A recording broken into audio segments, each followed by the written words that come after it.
And Janet and Dina, I mean, you've both had the experience of growing up in households where this was a part of this was part of your family, right? This is Yeah. part of your family's Mhm. history. This is part of your parents' history. I'm sure, and there are testimonies in Harvey's film that where people talk about the trauma that's associated with what they went through, where it's in a lifelong inescapable trauma.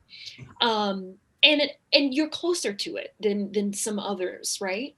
But what do you hope that people take away when they do hear these testimonies, like the ones that are in Harvey's film? What do you hope that people are understanding, maybe that they didn't necessarily get the point of view that you had, but they should understand? Um, I'm just concerned that they think that it's a made up story and that a bunch of people have gotten on, in front of a camera and started making up stories, because there are a lot of Holocaust deniers out there who don't think the Holocaust happened. But when you see, your parents not being able to sleep and they're crying at night and having nightmares, that's real. You can't make that up.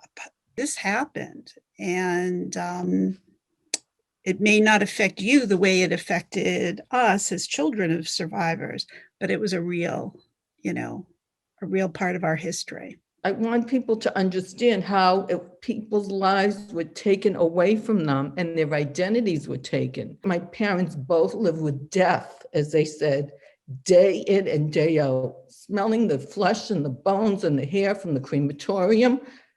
That doesn't leave them.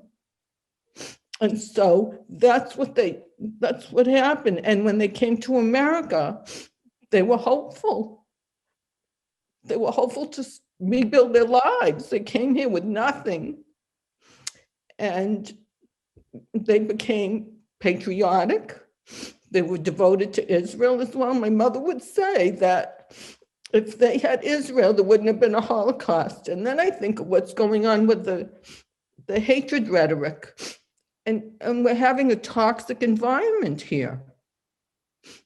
We don't want this to become normalized. I really worry about the anti-Semitism in this country. I think, there's too many excuses that are given and they don't call it anti-Semitism, but I think there's a lot of jealousy out there about how the Jews were able to become accomplished and had, different opportunities when they came here.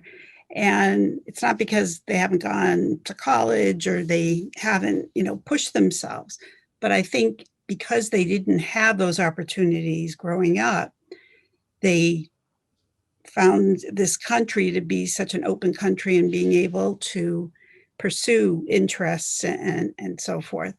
But I really worry for college students who are on campus and they're up against anti-Israel and BDS kinds of discussions. And we need to educate our own kids on how to, stand up for themselves and their beliefs.